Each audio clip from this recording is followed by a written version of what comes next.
हर हर महादेव।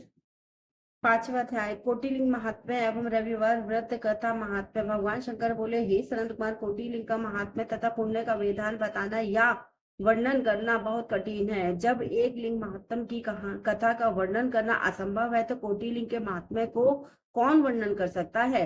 यदि मनुष्य में कोटिलिंग निर्माण करने की शक्ति ना हो तो उसे 1000 लिंगों का निर्माण करना चाहिए। इसमें भी समर्थ ना हो तो 100 लिंग या फिर एक लिंग ही श्रावण मास में बनवाना चाहिए।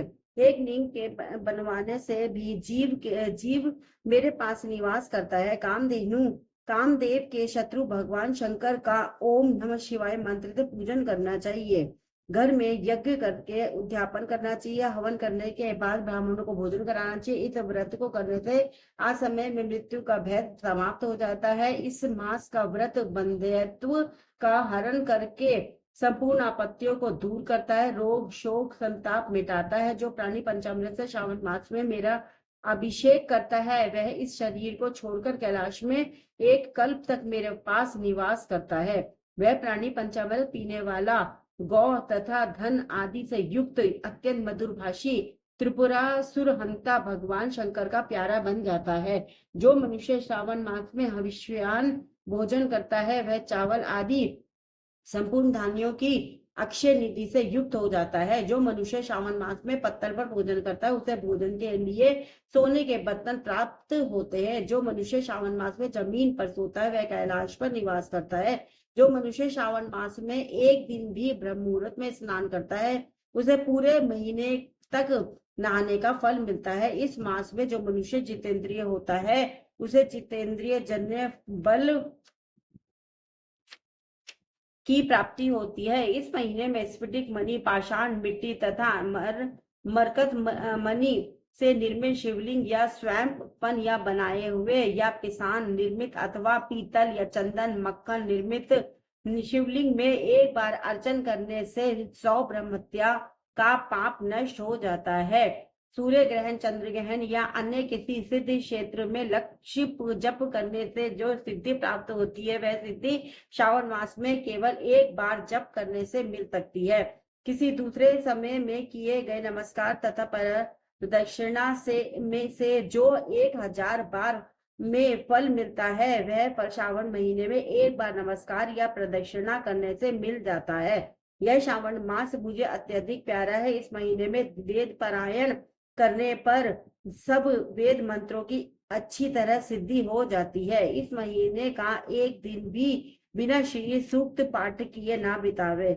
जो इसको अर्थवाद मात्र कहता है वह मनुष्य नरक को प्राप्त होता है। मनुष्य को समिधा, चरु, तिल और घी से ब्रह्म यज्ञ करना चाहिए। धूप, गंध, पुष्प, नैवेद्य आदि के द्वारा अर्चना करनी चाहिए। भगवान शंकर के रूपों का यथोचित ध्यान कर शक्ति द्वारा कोटि होम, लक्ष होम और आयुत हवन करना चाहिए। तिलों का विहायतिक मंत्रों द्वारा हवन करना चाहिए। इसी को ग्रह यज्ञ का नाम दिया गया है। हे सनत कुमार, अब मैं तुम्हें रविवार व्रत की कथा, महात्म्य, विधि तथा पारायण वो बताता हूँ, उसे ध्यानपूर्वक सुनो। प्रतिष्ठानपुर में एक गरीब ब्राह्मण रहता था। उसका नाम सुकर्मा था। वह भिक्षा मांग कर गुजारा करता था। एक दिन वह एक गृहस्थ के घर में भिक्षा हेतु गया। वहां स्त्री रविवार का व्रत कर रही थी। उस ब्राह्मण भिक्षु को देखकर उन स्त्रियों ने अर्चना सामग्री को ढक दिया। उधर ब्राह्मण के मन में अर्चन विधि जानने की इच्छा जागृत हुई। वह बोला, हे साध्वी महिलाओं, आप सबने इस व्रत की सामग्री को क्यों ढक दिया है? आप दयालु हो, कृपा कर मुझे बताएं।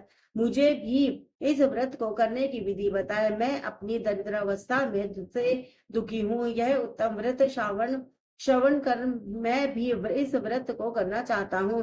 इस व्रत के विधान तथा फल को मुझे भी बताइए।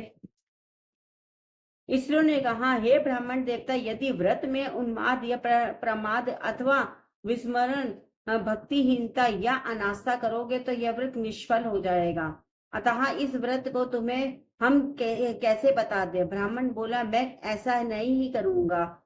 उसकी ऐसी बात सुनकर उन महिलाओं में से एक बूढ़ महिला पौड़ महिला ने ब्राह्मण को उस व्रत की विधि बता दी। उसने बताया, श्रावण मास के शुक्ल पक्ष के पहले रविवार को मौन धारण कर व्रत कर पराता उठे, शीतल जल से स्नान कर पान के पत्ते पर 12 परिधि वाला मंडल लिखना चाहिए। उसे लाल चंदन से सूर्य नारायण के तुल्य गोलाकार लिखना चाहिए। उस मंडल में संज्ञा नाम वाली स्त्री सहित सूर्य का लाल चंदन से पूजन करना चाहिए। घुटने जोड़कर जमीन पर बैठकर सूर्य के 12 मंडलों पर अलग अलग लाल चंदन से युक्त लावा तथा जपा पुष्प से युक्त अर्धे को श्रद्धा भक्ति से सूर्य नारायण भगवान को दे। अर्धे को रक्ताशत जपा पुष्प और उपचारों द्वारा युक्त करे। नारिकेल बीज और खांड से युक्त सूर्य के मंत्रों को कहकर नैवेद्य दे। सूर्य का 12 मंत्रों द्वारा स्तवन करे, 12 बार नमस्कार करे, 12 बार प्रदक्षिणा करे और 6 सूतों को एक में मिलाकर उसमें 6 ग्रंथि लगावे। उस सूत्र को सूर्य नारायण को अर्पण कर अपने गले में पहन ले। 12 प्रकार के फल का वायना ब्राह्मण को दे। कुपात्र को इस व्रत की विधि नहीं बतानी चाहिए।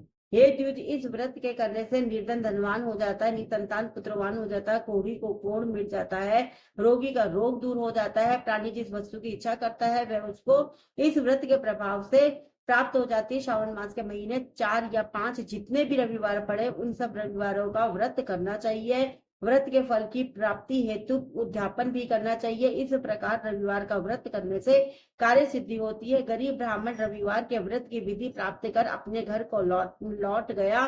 घर आकर उसने अपनी दोनों पुत्रियों को भी रविवार व्रत की कथा एवं विधि से अवगत कराया। उस व्रत के सुनने और अर्पण तथा दर्शन मात्र से उसकी दोनों पुत्रियां सुंदर बन गई। उसी दिन से गरीब ब्राह्मण के घर लक्ष्मी जी निवास करने लगी। अब वह ब्राह्मण भगवान की कृपा से धन कुबेर बन गया। एक दिन वहां का राजा ब्राह्मण के घर के सामने से गुजर रहा था तो उसकी दृष्टि ब्राह्मण की रूपवती कन्याओं पर पड़ी। वह उनकी सुंदरता को देखकर ठगा सा रह गए। राजा ने उन कन्याओं से विवाह करने का निश्चय कर महलों में वो लौट आ गया।